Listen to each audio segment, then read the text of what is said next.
తెచ్చుకోవద్దు, తెచ్చుకుంటే పక్కుమంటది, దాన్ని కాపాడే శక్తి వరకు ఉండదు. ఒక మంత్రి మాట్లాడతాడు, మీరు చూసిన మంత్రి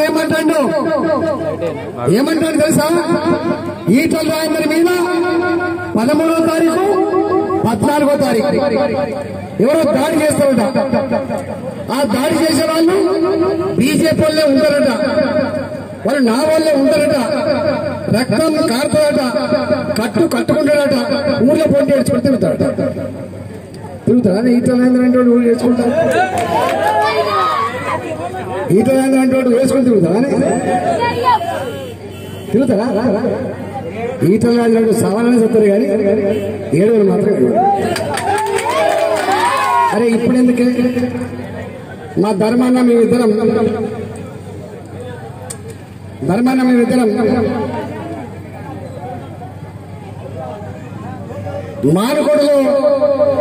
మానుకోట చిందిన రక్తం దగ్గర ఉన్నాం. మేము రక్తం చిందితే ఏమన్నాం తెలుసా?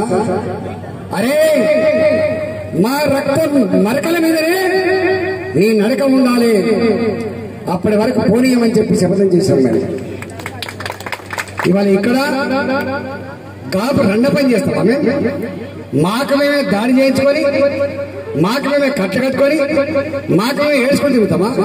మాకు మేము పిడికిలెత్తి పోరాటానికి అని చెప్పి కదిలించే బిడ్డలం. మేము గట్లాడి బిడ్డలం కాదు. మేము కన్నీళ్లు పెడతాం.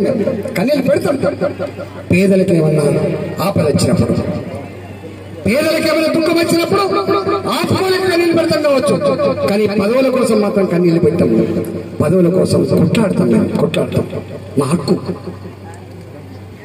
మరి నేను అనుకుంటున్నా, ఇప్పటి వరకు నా మీద 4 ఉత్తరాలు రాసిండు, నా పేరు మీద 4 అబద్ధాల ఉత్తరాలు నేను రాసినట్టు, నేను సంతకం పెట్టినట్టు రాసింది. నిన్న మన ఒక ఉత్తరం వచ్చింది, దళిత బంధు వద్దని నేను ఉత్తరం రాసిన. నిన్న ఎలక్షన్ కమిషన్ ఎవ్వరు కూడా దళిత బంధు వద్దని ఉత్తరం రాలేదని ఇవాళ క్లారిఫై చేసింది. అది జ్యోతి పత్రిక వచ్చింది.